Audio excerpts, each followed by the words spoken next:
రాష్ట్రంలో రిజిస్ట్రేషన్ ఛార్జీల మోత మోకనుంది.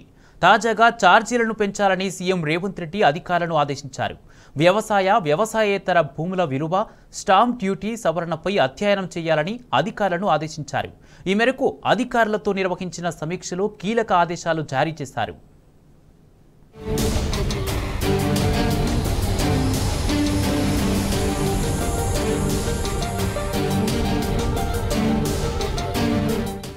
రాష్ట్రంలో వ్యవసాయేతర భూముల రిజిస్ట్రేషన్ ఛార్జీలను సవరించాలని సీఎం రేవంత్ రెడ్డి ఆదేశించారు. రాష్ట్రానికి ప్రధానంగా ఆదాయం తెచ్చిపెట్టే వాణిజ్య పనులు, stamp and registrations, excise, mining విభాగాల అధికారులతో సీఎం రేవంత్ రెడ్డి సమీక్ష నిర్వహించారు. ఈ సందర్భంగా భూముల విలువ, స్టాంప్ డ్యూటీ సవరణపై చర్చించారు.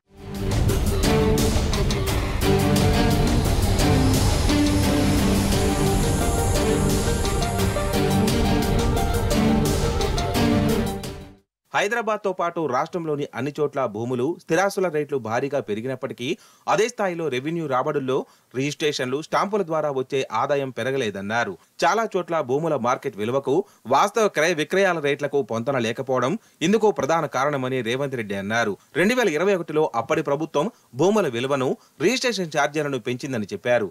ఇప్పటికీ చాలా చోట్ల భూముల మార్కెట్ విలువకు, క్రయ విక్రయ ధరలకు భారీ తేడా ఉందన్నారు. నిబంధనల ప్రకారం ఏడాదికోసారి భూముల మార్కెట్ విలువలను సవరించాల్సి ఉంటుందని సీఎం అధికారులతో అన్నారు. ఈ మేరకు చర్యలు తీసుకోవాలని అధికారులను ఆదేశించారు.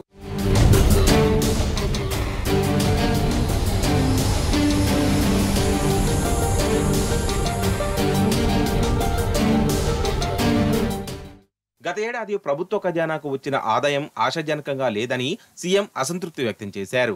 ఇకపై ప్రతి నెల ఆదాయ పెంపును సమీక్షించుకోవాలని ఆదేశించారు. రాష్ట్ర బడ్జెట్లో నిర్దేశించిన వార్షిక లక్ష్యాన్ని చేరుకునేందుకు కృషి చేయాలని సూచించారు.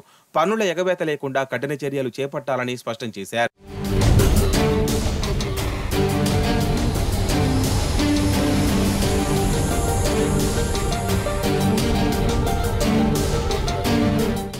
జీఎస్టీ ఎగవేత లేకుండా చర్యలు చేపట్టాలని, జీఎస్టీ వసూళ్లు పెంచేందుకు పక్కాగా ఫీల్డ్ ఇన్స్పెక్షన్, ఆడిటింగ్ జరగాలని సూచించారు.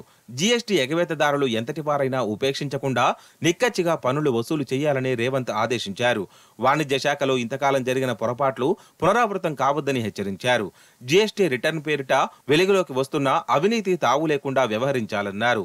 గత ఆర్థిక సంవత్సరంలో ఎన్నికల సీజన్లో మద్యం అమ్మకాలు, విక్రయాలు ఎక్కువగా జరిగిన లక్ష్యానికి అనుగుణంగా ఆదాయం పెరగకపోవడానికి కారణాలు ఏమిటని కూడా అధికారులను సీఎం అడిగి తెలుసుకున్నారు.